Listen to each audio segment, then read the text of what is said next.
عليكم ورحمة الله وبركاته. على المودة والخير نلتقي وإياكم وسؤال فقهي.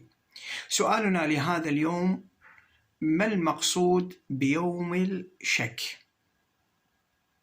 يوم الشك مصطلح فقهي يقصد به اليوم المردد بين كونه الأول من الشهر القادم أو الأخير، يعني اليوم 30 من الشهر السابق، وذلك بسبب عدم رؤية الهلال في مساء اليوم 29 من الشهر السابق.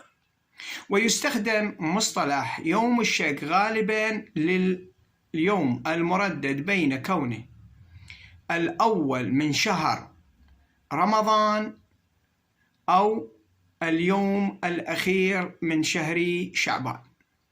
وأيضا يستخدم يوم الشك لليوم المردد بين كونه هو اليوم الأول من شهر شوال أو اليوم الأخير من شهر رمضان. فمن صام هذا اليوم أو أفطر به وتبين خلافه ترتبت عليه أحكام شرعية معينة حسب الحجة والدليل الذي بموجبه قام بالفعل من الإفطار أو الصوم.